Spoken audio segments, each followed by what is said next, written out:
Like the final football match between two soccer warriors. Oh my God, can somebody please tell me what the African formation is? Oh, it's 4-4-2, amazing. Doing business in Africa can be complicated. Politicians sometimes create circumstances that hurt businesses and consumers, and then they hide behind a wall of to avoid taking responsibility for their bad economic policies.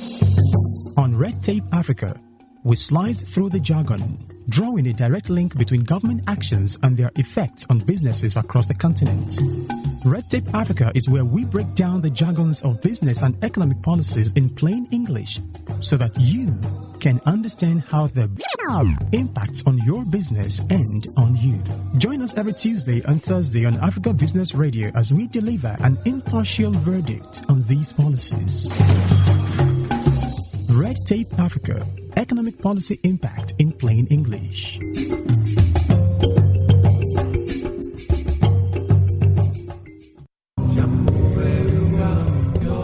Cut through the ball with Red Tape Africa. Follow us on all social media at Red Tape Africa and tweet at us using the hashtag Red Tape Africa. Red Tape Africa, economic policy impact in plain English. Doing business in Africa can be complicated. Politicians sometimes create circumstances that hurt businesses and consumers, and then they hide behind a wall of to avoid taking responsibility for their bad economic policies. On Red Tape Africa, we slice through the jargon, drawing a direct link between government actions and their effects on businesses across the continent. Red Tape Africa is where we break down the jargons of business and economic policies in plain English so that you can understand how the impacts on your business and on you. Join us every Tuesday and Thursday on Africa Business Radio as we deliver an impartial verdict on these policies. Red Tape Africa, economic policy impact in plain English.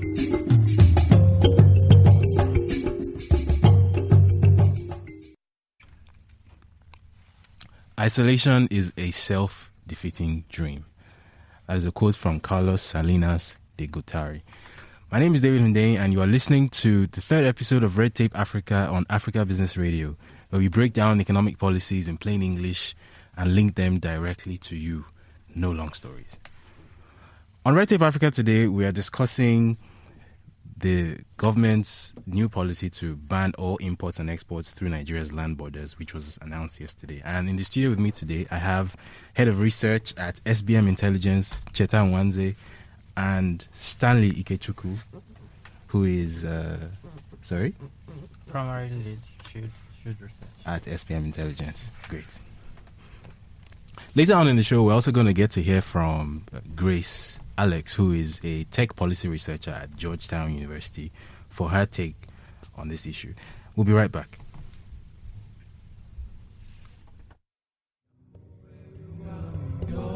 Cut through the ball with Red Tape Africa. Follow us on all social media at Red Tape Africa and tweet at us using the hashtag Red Tape Africa.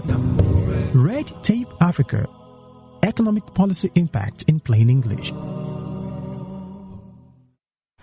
Hello again, this is David Hundeyin. You're listening to Red Tape Africa on Africa Business Radio. Now, bear in mind that we don't just want to sit in the studio and talk to ourselves, we also want to hear from you.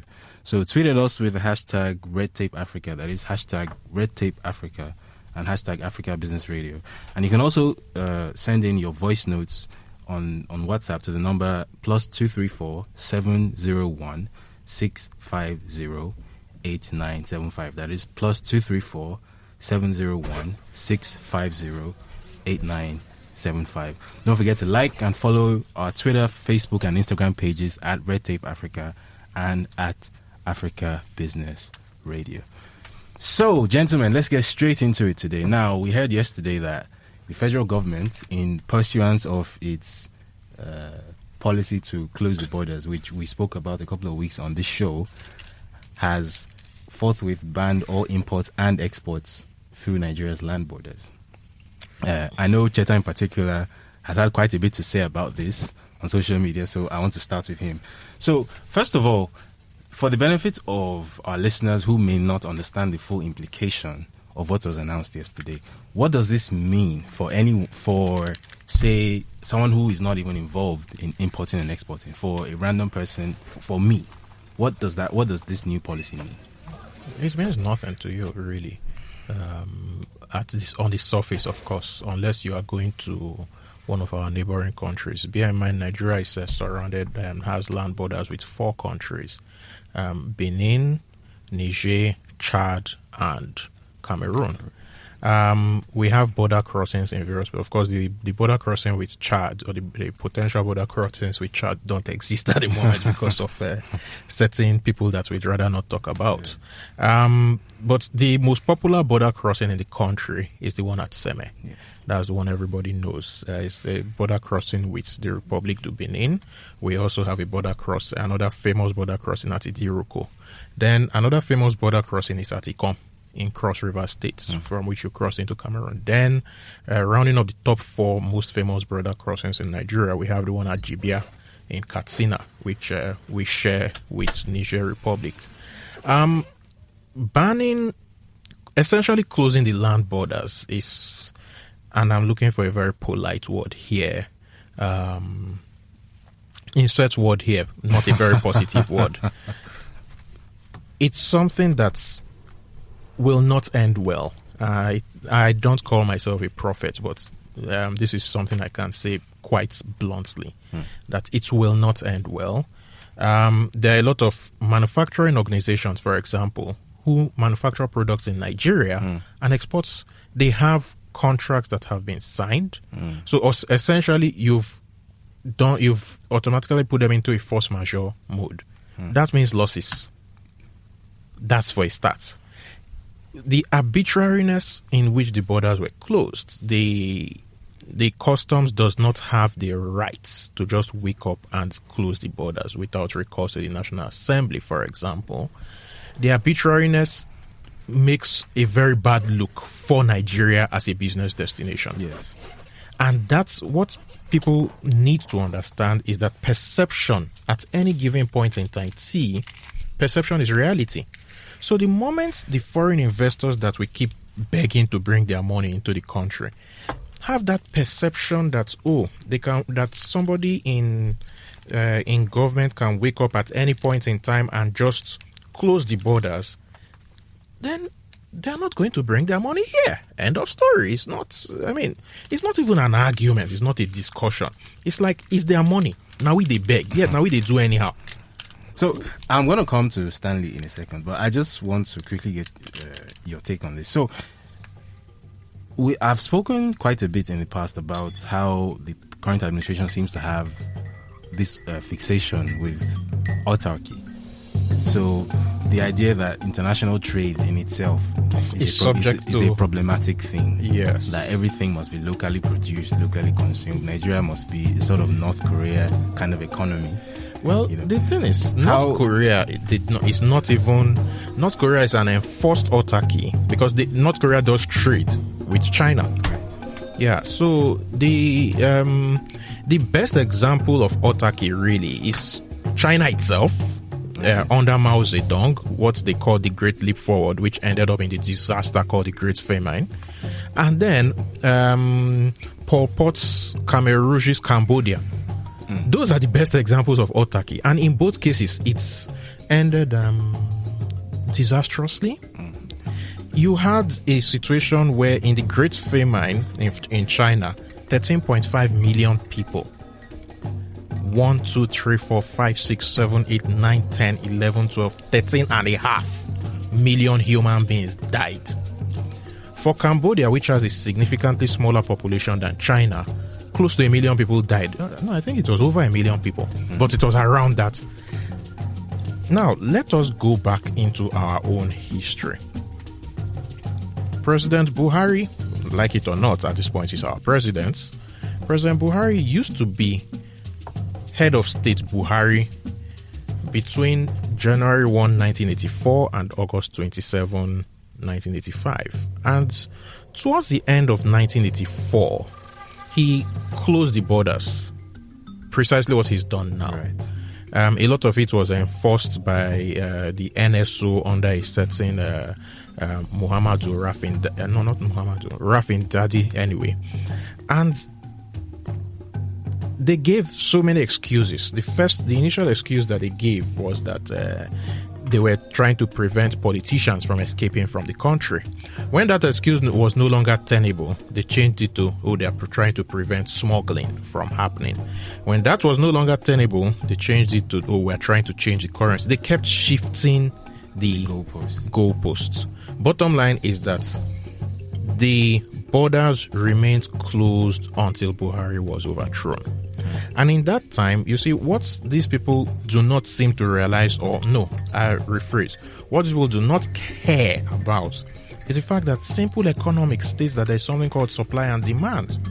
When you close the borders, a lot of things become scarce because they're no longer available in plentiful supply. And when they're no longer available in plentiful supply, prices go up.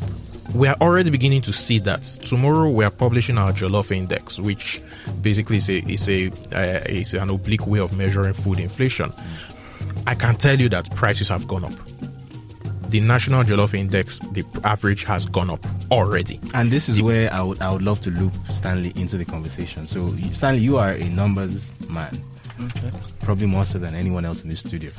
Can you give us a naira or dollar figure on maybe the what you estimate are the current losses or projected losses to the Nigerian economy or to the Nigerian people as a result of this current border closure?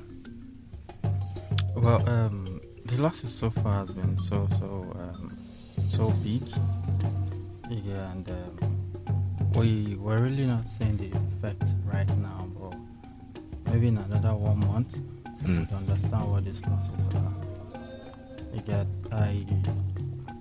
Take for instance rice. I don't think I don't even see anything wrong with importation. Rice, we need about 9 million tons of rice to be self-sufficient. We produce around 4 million. How do we make up for the losses? No, it's still simple economics. When these things are scarce, prices would go up. The problem with our companies is that we're scared of evolving, and we keep saying because products are coming in at a very cheaper rate, that is why we're not doing very well here. But we know that's not what the problem is. The problem is that there are infrastructures that have not been put in place for us to really work. Take rice, for instance, again. Everything involved in making rice locally here are sourced abroad. Seedings, fertilizer, tractors, even the skill sets. We still bring foreigners to train us on how to really make this thing work. So the losses are really enormous. I think that was a very important point Stanley just made, and I think it's something that needs to be reiterated. So this is a point that has been a source of controversy on social media before.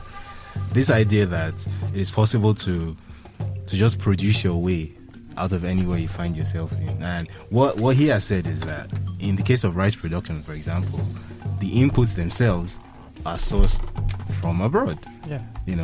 So there's no magical situation where you just wake up one morning and you just decide, you know what, I'm going to grow rice. And that just happens and you plug your consumption deficit that way. That's not how it works.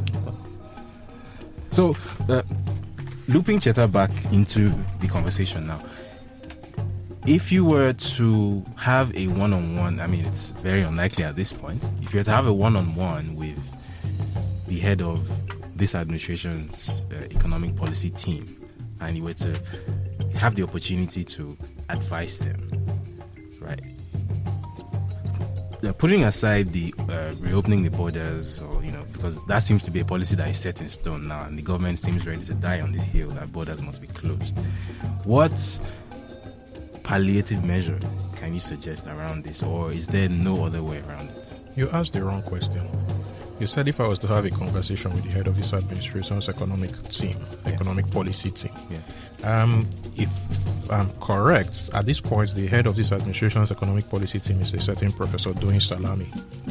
And I know for a fact that he told the president that this closing of borders is a bad idea. I also know that he told the president that the government getting in the way of business